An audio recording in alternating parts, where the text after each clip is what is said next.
My name is Claire Donovan and I'm 38 years old. It was Thanksgiving evening, and just as everyone reached for the turkey, my younger sister leaned across the table with a grin and announced, 38 and still unattached? That must make the holidays feel pretty empty. She made sure her voice carried to everyone. The room erupted in laughter. My father laughed the loudest. My mother, her champagne glass still raised for the toast she hadn't finished, gave that familiar gentle smile and said, "Oh, she's only teasing."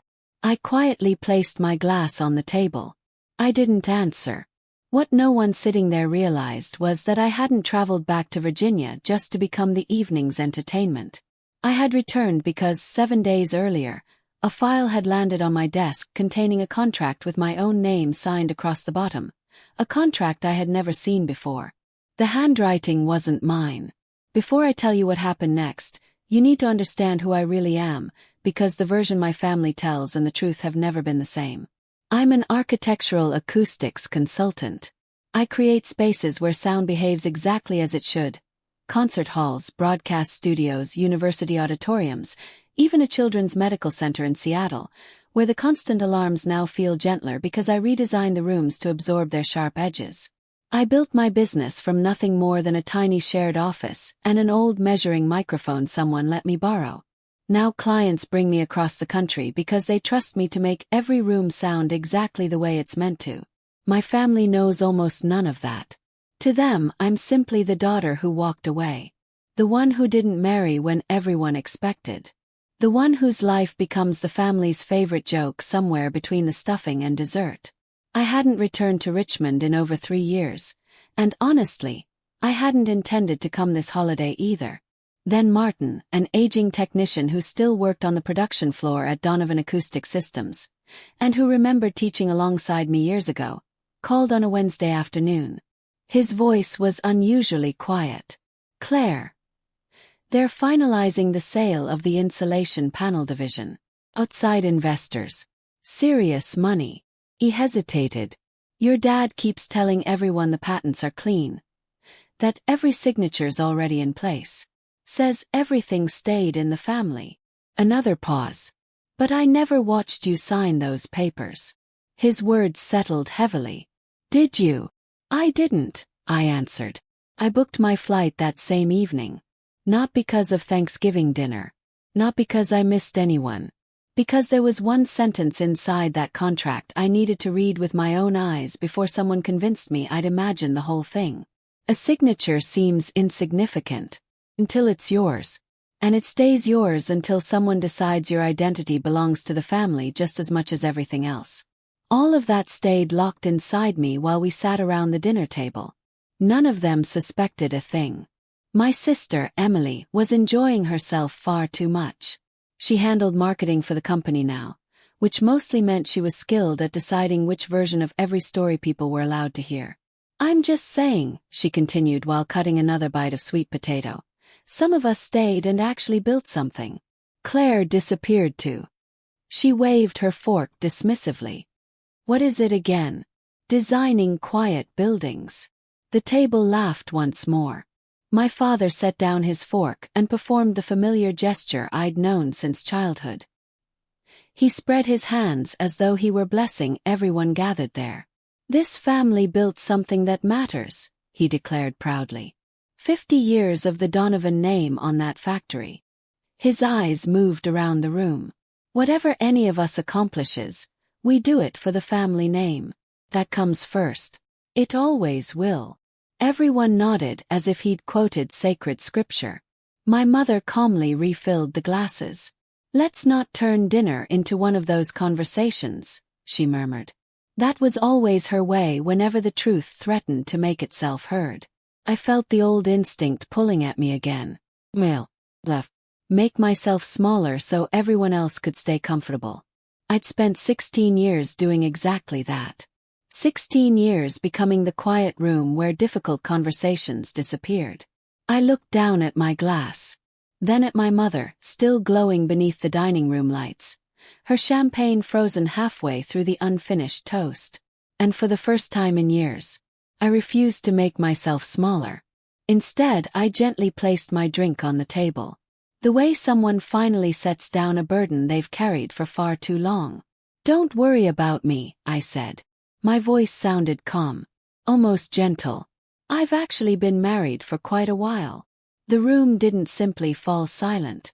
It felt as though every ounce of air had vanished. Silence is something I understand better than most people. It's my profession. There's a difference between an empty room and one that's holding its breath. This was the second kind. My mother's champagne glass remained suspended in midair, the light still sparkling against its rim. Her smile lingered a fraction too long, like an old photograph that keeps smiling after the moment has ended. Emily's fork struck her plate. "What? I'm married." I folded my hands together. "It'll be 7 years this spring." My father's eyebrows lifted toward the thinning hairline he'd been trying to ignore for years. 7 years, he repeated slowly, as though the number refused to make sense. "You've been married for 7 years. And never told your own family?" There it was. Exactly as I expected. Not "Are you happy?" Not "Who is he?" Is it? "How could you keep this from us?" As though protecting something private was the real offense. My mother finally lowered her glass without taking a sip. Her fingers trembled ever so slightly. "Claire," she whispered, her voice suddenly fragile. "Why would you hide something like that?" I looked around the table. At the people who had spent years turning my life into the evening's punchline. I thought about explaining that you don't hand your happiness to people who've repeatedly shown you how carelessly they handle the things you cherish. But I wasn't ready to say that. Not yet. Instead, I answered quietly. Because I wanted one part of my life that belonged only to me. The questions came immediately, tumbling over one another. Not because they genuinely wanted to know, but because they were rattled. What's his name? What does he do? Why didn't he come?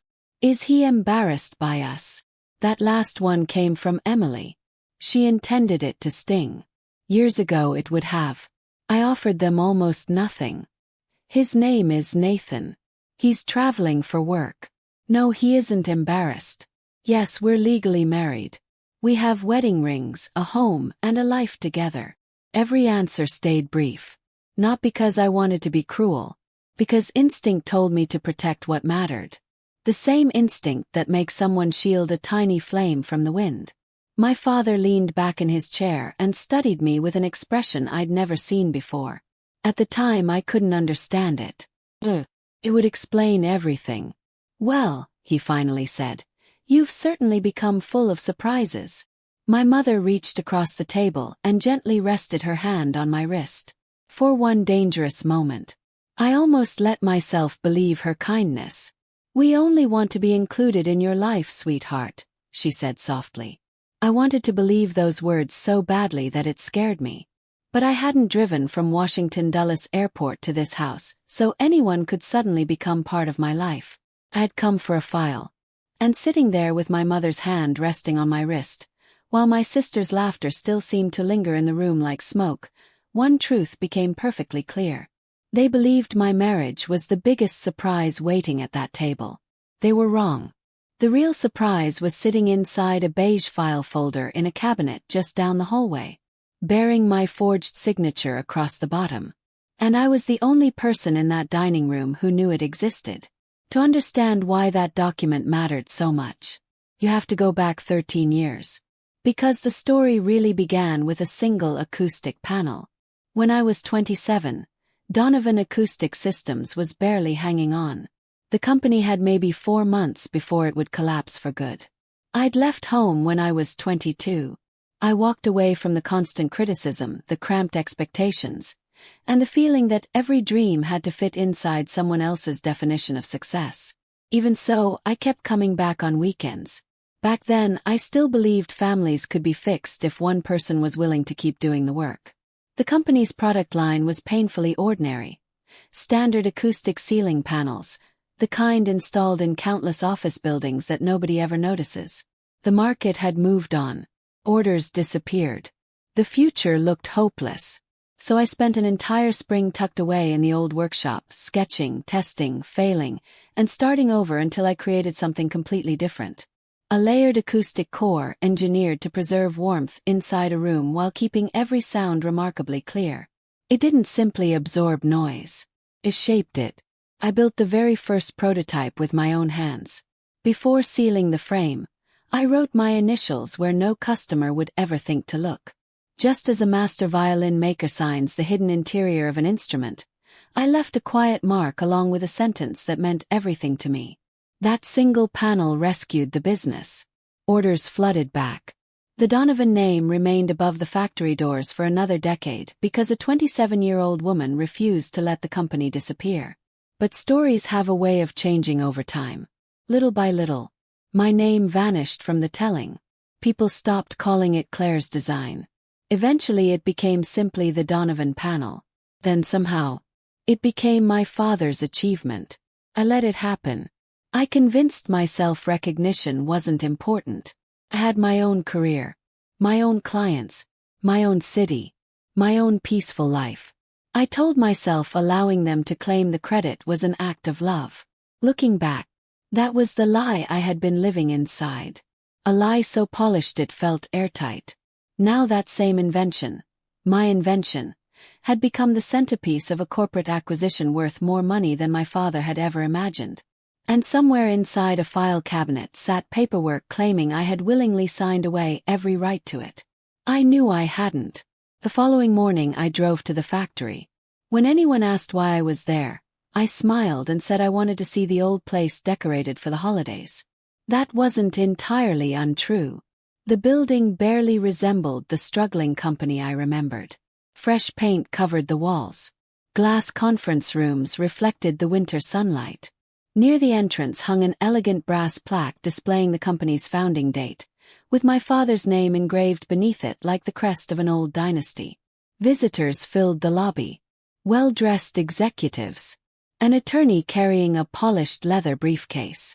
People whose careful smiles revealed they were deciding whether to invest an enormous amount of money.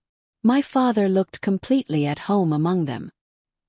He guided the group past a display showcasing the company's products, speaking with absolute confidence. "Everything you see here belongs entirely to the company," he declared. "Every patent, every design, every piece of intellectual property was transferred years ago. Every document is complete, properly executed, and beyond question." He smiled proudly. "We've always kept everything within the family." The prospective buyers nodded with approval. The attorney made another note inside her folder. Meanwhile, I stood quietly beside a display of holiday greeting cards, feeling as though the ground beneath my feet had shifted. Because I knew something they didn't. At least one of those signatures had never been written by me. If you've ever walked back into a place that instantly reminded you how small you once felt, then you already know the sound I'm talking about. A room full of confident voices discussing something you created, while pretending you never existed.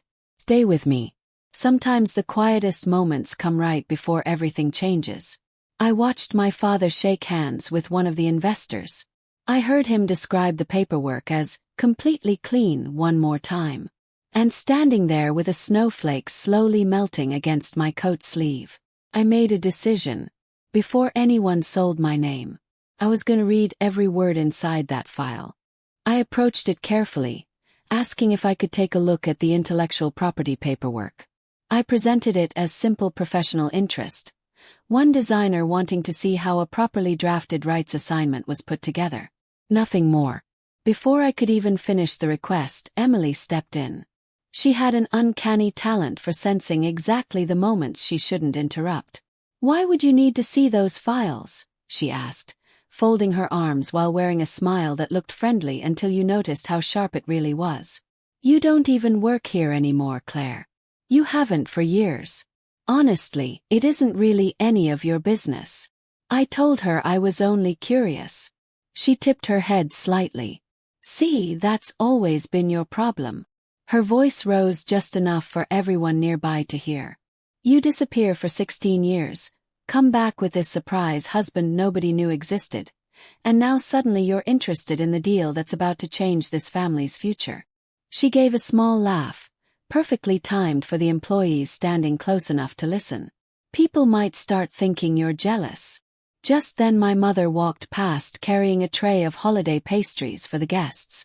She caught only the end of the exchange and without breaking stride, said the words I'd heard all my life. "Emily's only teasing, Claire. Don't be so sensitive." There it was again, that familiar sentence. The one that transforms every insult into harmless humor. And somehow makes the wounded person responsible for being hurt. "She's only teasing." I'd heard those words for as long as I could remember. They were almost magical. They erased things. They erased embarrassment. They erased pain. For 38 years they'd erased my feelings. Now they were about to be used to erase something far more serious. Crime. Smiled anyway. I let the moment pass. Then I excused myself, saying I needed some fresh air. By then I'd realized something important. Asking permission had been my first mistake. You don't ask the people who forged your signature whether you're allowed to examine the forgery. So I stopped asking. I started searching. I found Martin near the loading dock.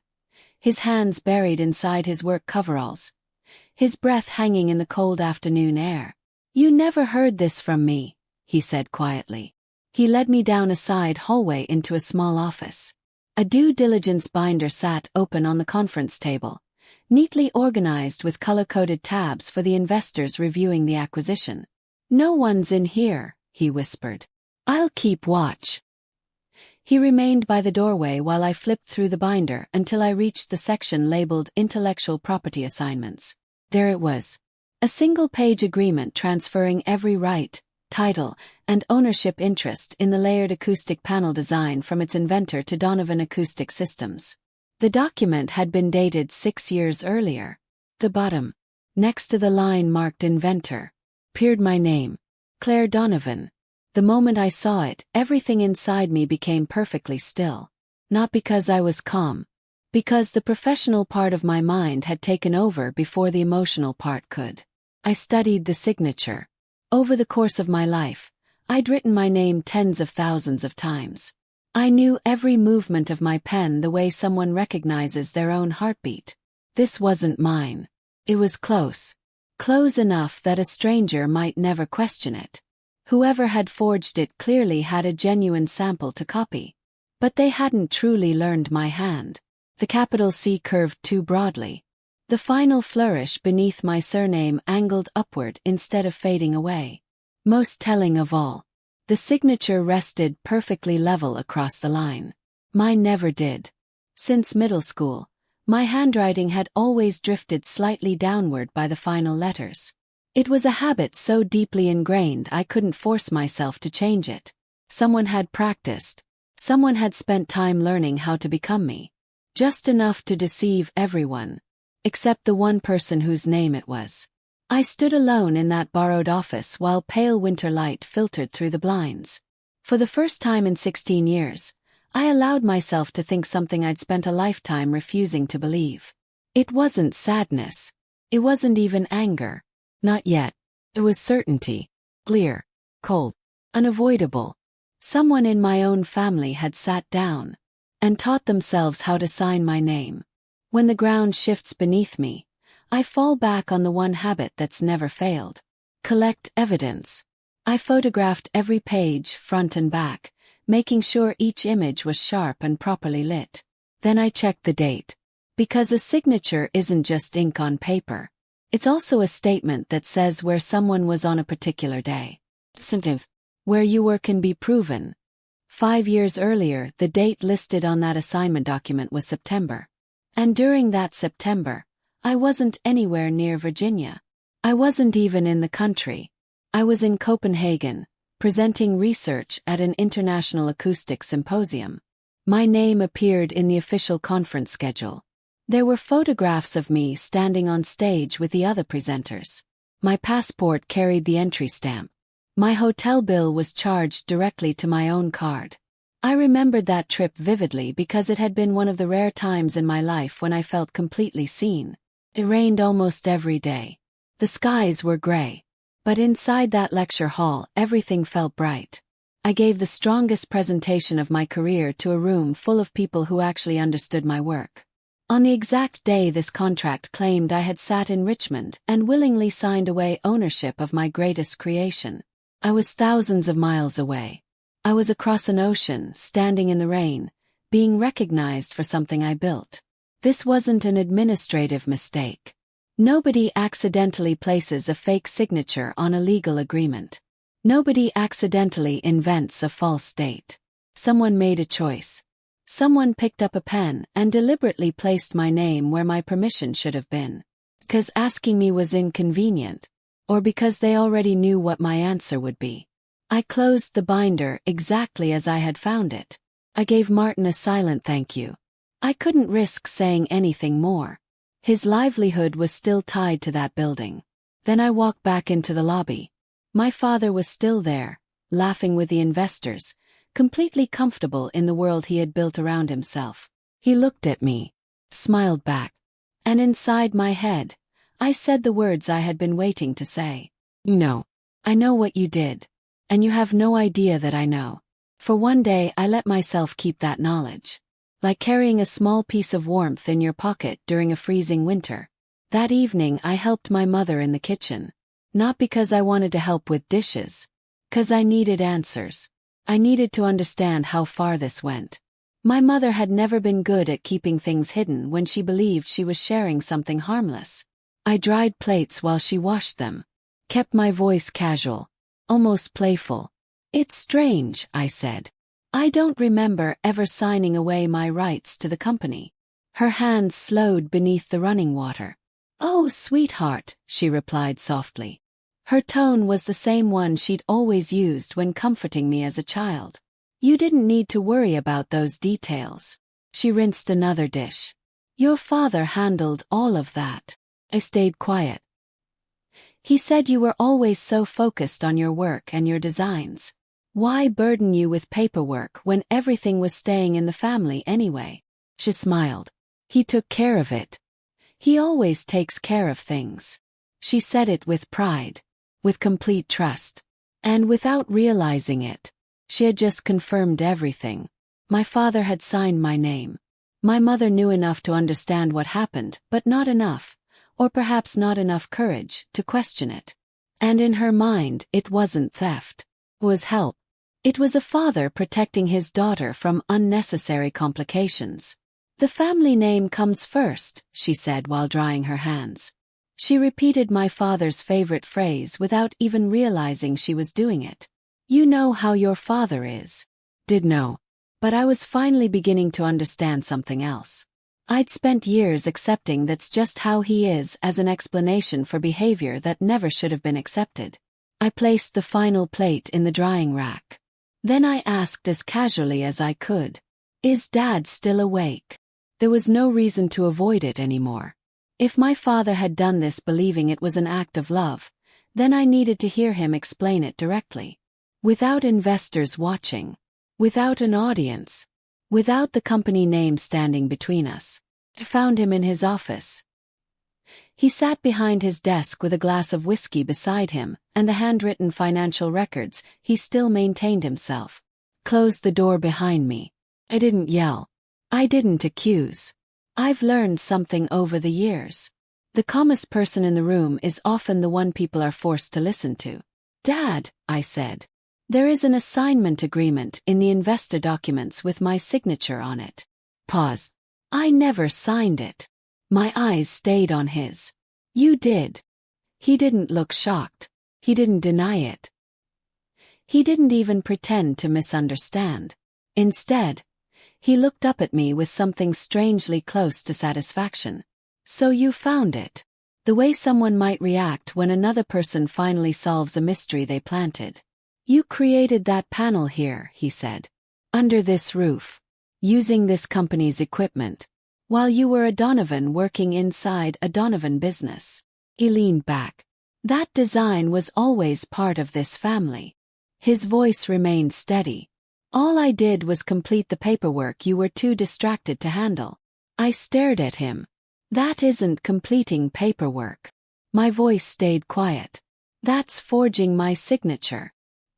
He waved his glass slightly. Family isn't a crime. Then his expression hardened. You want to talk about wrongdoing? He leaned forward. How about leaving the company that raised you?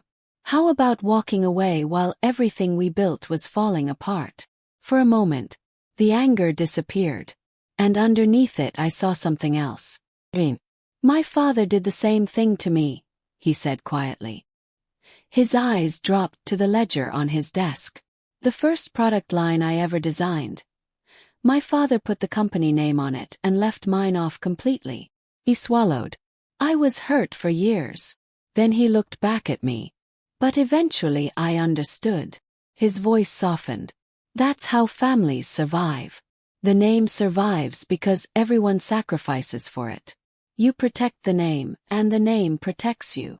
He pointed toward me. I did you a favor. His certainty was almost frightening. One day you'll understand that. And that was the part that disturbed me most. He wasn't some cartoon villain who knew he was doing evil. He truly believed he was right. He was someone who had been hurt once. And instead of breaking the cycle, he had decided the cycle was tradition. Took a breath. I want my name removed from this transaction. His expression changed slightly. The assignment isn't valid because I never agreed to it. I looked directly at him. That's not a threat, Dad. That's the law. And that was the moment everything changed. The warmth left the room. My father had a way of becoming the coldest version of himself the moment you stopped serving the role he had written for you. Remove yourself from the deal, he repeated. He stared at me. Claire, do you even understand what's happening next week? His voice sharpened. Do you understand how many people are depending on this acquisition? How many families? Martin. Everyone working on that production floor. Your mother's future. All of it is tied to this company. He stood from his chair. And now you're willing to destroy everything over a signature? Over your own pride? He shook his head. If this family falls apart because of this, it won't be because of me. His eyes locked onto mine. It'll be because of you. There it was. The oldest weapon in that house. The one I had carried my entire life. A blame. The expectation that I would make myself smaller so everyone else could remain comfortable. That I would absorb the pain so nobody else had to feel it. That I would be the responsible one. The forgiving one. The daughter who sacrificed without asking for anything in return. And I felt that familiar pressure rise inside me.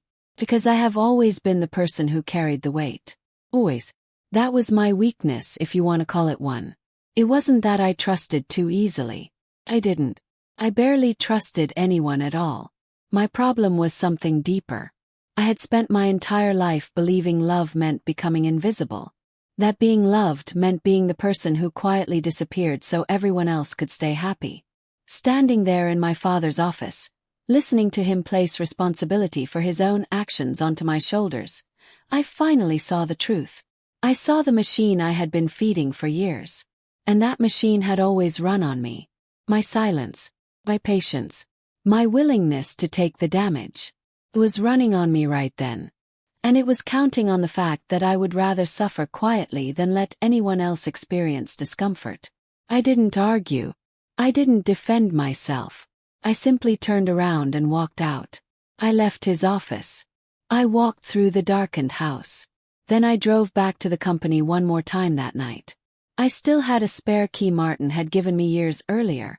I told the security guard I'd forgotten a scarf inside. That wasn't the real reason. The real reason was that I needed to stand in front of the display wall. Because in the lobby, beneath a carefully positioned spotlight, hung the first prototype. Panel number 001. The original. The one I built by hand in that freezing workshop when I was 27. The one that saved the company. Now it hung there like a museum piece. Symbol. Family achievement. Beside it was a polished brass plaque. It read, "The Donovan panel. The innovation that secured our future." Below it was the company logo. Below that was my father's name. Founder. Creator. Visionary. My name was nowhere. I stood there for a long time. Then I reached up and carefully removed the frame from the wall. It was heavier than it appeared. I turned it around. And for the first time in years, I looked at the side nobody else ever saw. The side investors never examined. The side customers never photographed. The side no plaque could cover. And there it was, carved into the pale wood inside the frame, written by a 27-year-old version of myself who believed her work would always belong to her. CD. And underneath it the sentence I had written back then. A room where you can finally hear your own thoughts. I ran my fingers over the letters. They were mine. They had always been mine. The front of the panel belonged to the company, to the family name, to the investors, to the carefully polished story my father told people wearing expensive coats. But the back, the hidden side, the part carrying the structure, the part doing the actual work of transforming noise into peace, that belonged to me, quietly, sensually, without recognition, exactly like I had been treated. Standing alone in that dark lobby, I finally whispered the words I'd been unable to say for years. Forgiveness isn't the same thing as permission. I returned to my rental car and sat in the empty parking lot with my phone in my hand. My husband's name was displayed on the screen. And I need to be honest about what I almost did next. Nathan was not just my husband. He was an investor. That's the simplest way to explain it. He was a managing partner at a private investment firm. He understood money. He understood negotiations. He understood the people who controlled both. And in the world surrounding this acquisition, he had influence. One phone call. That was all it would have taken. He could have quietly contacted the right people, asked the right questions, applied pressure in the right places. And the entire deal could have disappeared before anyone signed another document. Or he could have done something even easier. He could have stepped in himself, bought the company, saved the business, become the person my family had no choice but to thank forever. I could have made the entire situation vanish. Or I could have returned home as the hero, the daughter who rescued everyone, the woman they finally had to respect. The way, I would have walked back through those doors holding the one thing I'd spent my whole life wanting. Proof that I mattered. I stared at my phone. My thumb hovered over his name. For a long time, I considered making the call. I need you to remember one thing. I could have made that call. Because what I chose to do instead is the entire reason this story matters.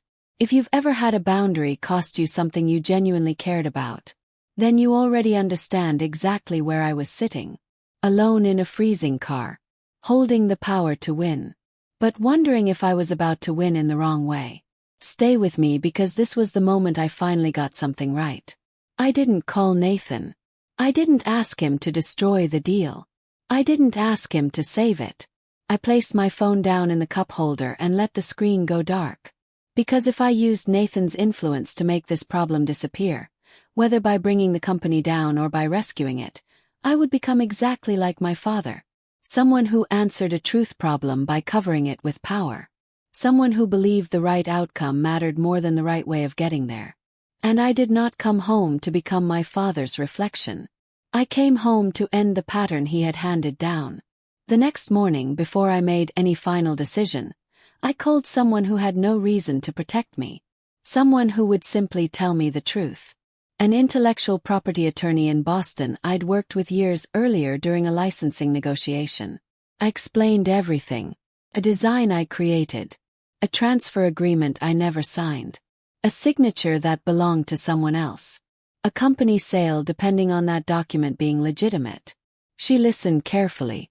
Then she answered with the kind of honesty only experienced attorneys seem comfortable giving. Claire, if you didn't sign that agreement, then it isn't partially valid. It isn't questionable. Pause. It's invalid. I stayed silent. A forged signature transfers nothing. Legally, ownership never left you. That invention is still yours. I asked what that meant for the acquisition. It means the company cannot honestly claim complete ownership of the asset they're selling. Her voice became more serious. When the buyers complete their final review, they will eventually need confirmation from the original inventor. They will need to verify the chain of ownership. Pause. And you would have two choices. You either approve the document by confirming something that isn't true, or you tell them the truth. I already knew the answer. If I tell the truth, then the transaction cannot move forward as currently structured. Another pause. And the signature itself. She was quiet for a moment. That may become a criminal issue under state law. But whether someone investigates it, forgives it, or pursues it is separate from your ownership rights. She let the words settle. The fact remains the same. Someone forged your name. Thanked her. Then I ended the call. And I sat there thinking. Because that was the thing that changed everything. The power had never been Nathan's money. It had never been my family's reputation. It had never been my father's company. The power was a single signature I never gave. Simple truth. A truth that didn't need influence. Didn't need revenge. Didn't need anyone's permission. I didn't have to destroy them. I didn't have to save them. I only had to refuse to participate in a lie. The quietest action possible. Somehow. The most threatening one. My family noticed immediately.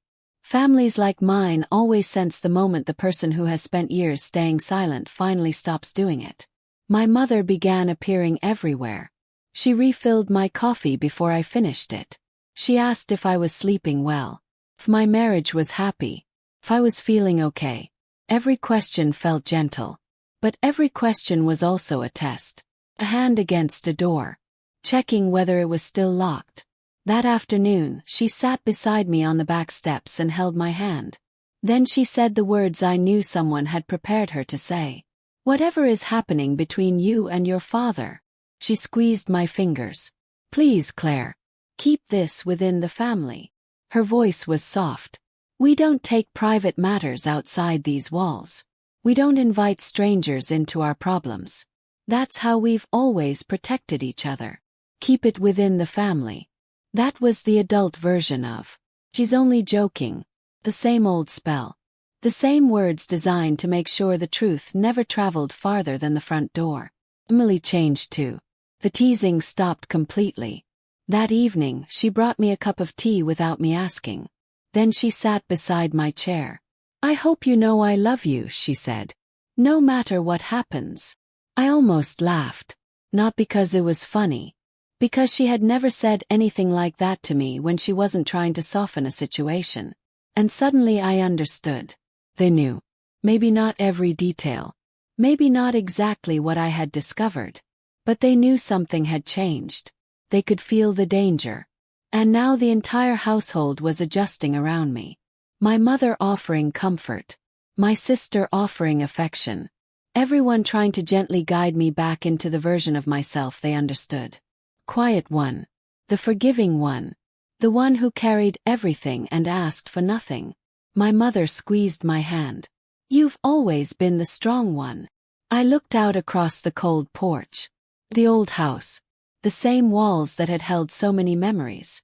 The same walls that had witnessed every time I swallowed my own pain to keep the peace. And for a moment the house felt exactly like it always had. Warm. Loving. And completely determined to keep me exactly where I had always been. Inside. Silent. Holding everything together. Then I learned something else. My father had scheduled a family meeting. For the morning before the closing. All of us together, my father announced, will decide what is best for everyone. The family meeting took place at the same long dining table where, only a few nights earlier, I had been the evening's joke. This time I sat at the head of it. Nobody acknowledged that. Nobody admitted they had placed me there. But they had. My father began the way he always did when he wanted control of a room. Like a man presenting to a board of directors. His hands were folded neatly in front of him. His voice was measured. Serious. We're facing a difficult moment as a family, he said. There has been a paperwork issue. He chose the words carefully.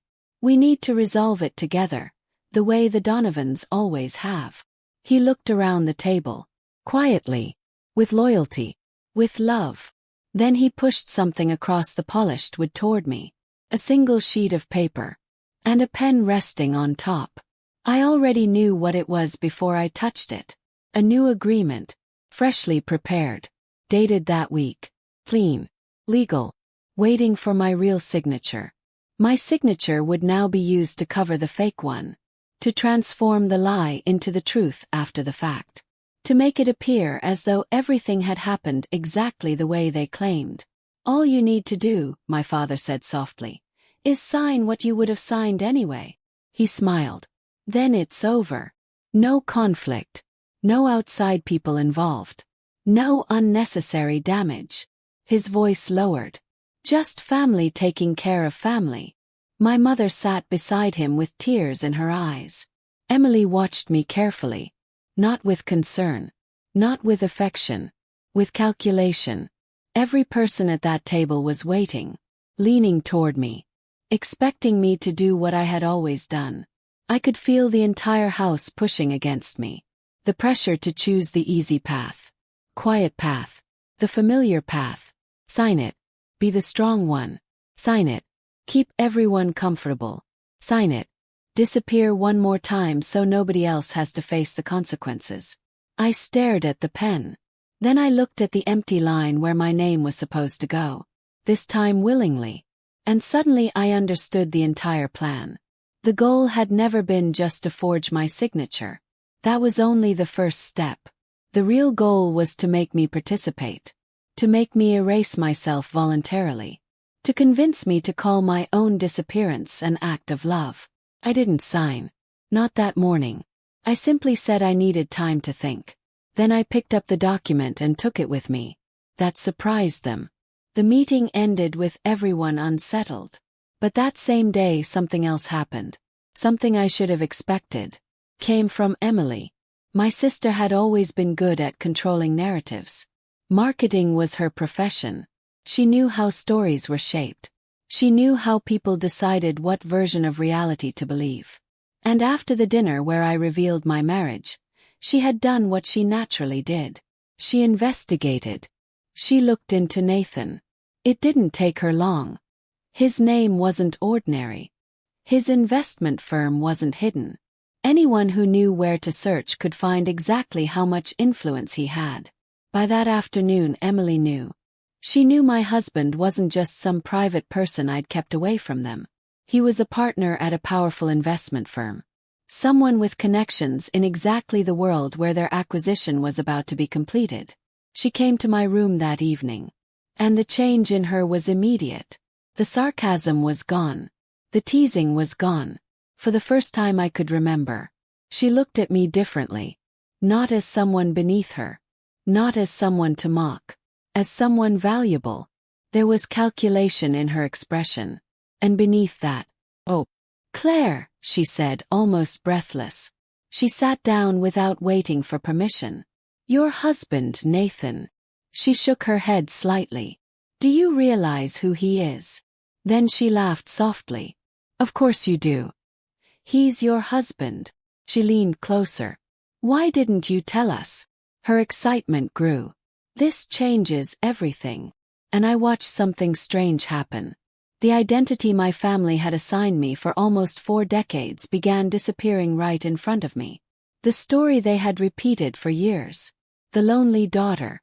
The disappointing one. The person who never quite measured up. Family joke. Dissolved. And a new story appeared. I wasn't the embarrassment anymore. I was the opportunity. I wasn't the problem. I was the solution. I wasn't someone they tolerated.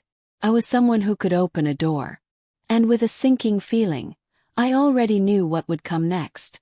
They weren't going to ask me for forgiveness. They weren't going to ask me to trust them. They weren't even going to ask for my signature anymore. They were going to ask for something bigger. Something far more convenient. Something wrapped in the language of family. By that evening everyone knew. And everyone adjusted immediately. The speed was almost impressive. If it hadn't felt so awful. My father poured me the expensive whiskey he had never once offered me before. My mother kept brushing my hair back like I was still a child. Then came the request. Not from one person. From all of them. One after another. So nobody had to carry the full weight of what they were asking. Could you just talk to Nathan? Maybe he could make an introduction. Maybe he could speak with the buyers. Maybe he could help smooth things over. Maybe he could invest enough that the deal wouldn't depend on this paperwork anymore. Emily delivered her version with a bright smile. Couldn't Nathan just make the whole investigation problem disappear? The way powerful people make problems disappear. My father looked at me. You have access to something extraordinary. He opened his hands as if offering a blessing. And you would really allow this family to fall apart rather than make one phone call? His expression became wounded. Almost noble. The Donovan name comes first, Claire. He shook his head. It always has. Then he said the sentence that had followed me all week. The name needs you. And finally, understood. The phrase had never meant, we protect each other. It had always meant, we use whoever is available. For years, the family name used me by turning me into the person everyone laughed at. Now it wanted to use me by turning me into the person who saved everyone. Same system. Same expectations. Same demand for sacrifice. The only thing that changed